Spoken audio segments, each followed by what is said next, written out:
सोहनपुर गांव में रामलाल नाम का एक लकड़हारा रहता था। वह गांव के सबसे पुराने और सम्मानित परिवारों में से एक का सदस्य था। उसके पूर्वज भी लकड़हारे थे और उन्होंने यह काम पीढ़ी दर पीढ़ी किया था। वो बहुत ही सीधा साधा और मेहनती इंसान था। उसकी मेहनत और ईमानदारी के कारण गांव के लोग उसे बहुत पसंद करते थे। वह हमेशा दूसरों की मदद के लिए तैयार रहता था। हर सुबह सूरज उगने से पहले ही वो जंगल चला जाता। उसे जंगल की ताजगी और शांति बहुत पसंद थी। वहां की हरियाली और पक्षियों की चहचहाहट उसे सुकून देती थी। जंगल से सूखी लकड़ियां इकट्ठा करना उसका रोज का काम था। वह बहुत ध्यान से पेड़ों को देखता और केवल सूखी लकड़ियां ही काटता ताकि जंगल को कोई नुकसान न हो। रामलाल इन लकड़ियों को शहर ले जाकर बेचता और उसी से अपना गुजारा करता था। शहर के लोग उसकी लकड़ियों की गुणवत्ता की बहुत तारीफ करते थे और हमेशा उससे ही खरीदते थे। वो अपनी जिंदगी से खुश था। उसे अपने काम में संतोष मिलता था और वह अपने परिवार के साथ खुशहाल जीवन जीता था। उसे अपनी मेहनत की कमाई पर गर्व था। वह जानता था कि उसकी मेहनत और ईमानदारी ही उसकी सबसे बड़ी पूंजी है। उसे प्रकृति से बहुत प्यार था। वह हमेशा पेड़ पौधों की देखभाल करता और उन्हें पानी देता। उसे लगता था कि पेड़ पौधे भी उसकी तरह जीवित हैं और उनकी भी देखभाल की जानी चाहिए। वो पेड़ पौधों को अपना दोस्त मानता था। वह अक्सर उनसे बातें करता और उनकी छांव में बैठकर आराम करता। रामलाल को कभी किसी चीज की कमी महसूस नहीं हुई। उसे जो कुछ भी चाहिए होता वो अपनी मेहनत से कमा लेता। उसकी सादगी और संतोष ही उसकी सबसे बड़ी ताकत थी। उसे जो कुछ भी चाहिए होता वो अपनी मेहनत से कमा लेता।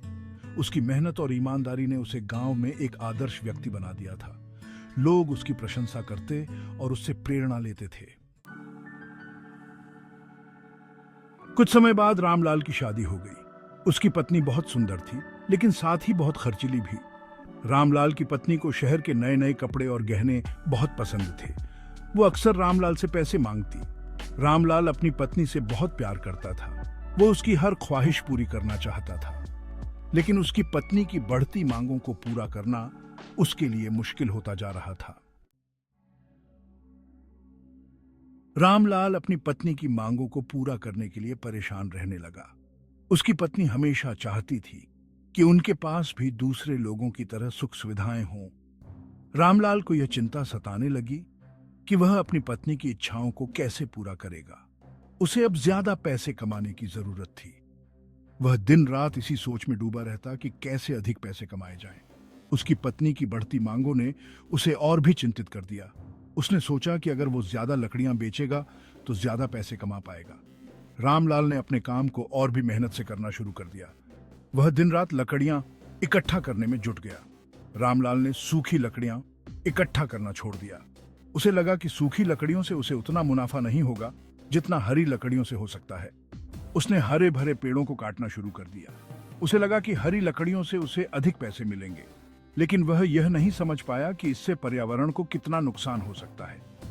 धीरे धीरे लालच ने उसे अपने जाल में फंसा लिया। रामलाल अब केवल पैसे के बारे में सोचने लगा। उसकी सोच में अब केवल धन दौलत का ही ख्याल था। उसे लगा कि वो जल्दी अमीर बन जाएगा। उसने अपने भविष्य के सपने बुनने शुरू कर दिए।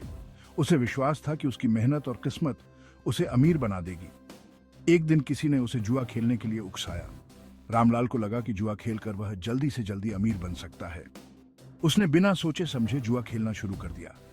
उसे लगा कि शायद किस्मत उसका साथ दे और वो रातों रात अमीर बन जाए, लेकिन उसे यह नहीं पता था कि जुआ खेलना कितना खतरनाक हो सकता है। रामलाल ने अपनी सारी मेहनत की कमाई जुए में लगा दी और अब वह किस्मत के भरोसे था। रामलाल जुआ खेलने लगा, लेकिन किस्मत उसके साथ नहीं थी। वो जुए में अपना सारा पैसा हार गया। उल्टा वो कर्ज में डूब गया। कर्ज चुकाने के लिए उसने अपने घर का सारा सामान बेच दिया। अब उसके पास बेचने के लिए कुछ नहीं बचा था। हताश होकर उसने सोचा कि वो जंगल का सबसे बड़ा पेड़ काटकर बेच देगा। रामलाल ने जैसे ही उस पेड़ पर कुल्हाड़ी मारी, पेड़ बोल उठा, रुक जाओ रामलाल, ये क्या कर रहे हो? रामलाल डर के मारे कांपने लगा। उसकी आंखों में भय साफ झलक रहा था, जैसे उसने कोई भयानक सपना देखा हो। उसने कभी सोचा नहीं था कि एक पेड़ उससे बात कर सकता है। यह उसके लिए एक अद्भुत और अविश्वसनीय अनुभव था। पेड़ ने कहा, रामलाल, मैं तुम्हें कई सालों से जानता हूं। तुम्हारी अच्छाई और नेकदिली की कहानियां पूरे गांव में मशहूर हैं। तुम हमेशा से एक नेक इंसान रहे हो। तुम्हारी मदद से कई लोगों की जिंदगी बेहतर हुई है। लेकिन लालच ने तुम्हें अंधा बना दिया है। तुम्हारी आंखों में अब सिर्फ धन दौलत की चमक है। क्या तुम्हें नहीं पता कि पेड़ धरती का श्रृंगार है? हम प्रकृति का अनमोल हिस्सा है। हम तुम्हें ऑक्सीजन देते हैं, छाया देते हैं, फल देते हैं। हमारी वजह से ही जीवन संभव है। हमारे बिना धरती पर जीवन संभव नहीं है। पेड़ की बातें सुनकर रामलाल की आंखें खुल गईं। रामलाल को अपनी गलती का एहसास हो गया। उसने महसूस किया कि उसने कितनी बड़ी भूल की है। उसने रोते हुए पेड़ से माफी मांगी। उसकी आंखों से आंसू बह रहे थे और उसने वादा किया कि वह अब से पेड़ों की रक्षा करेगा।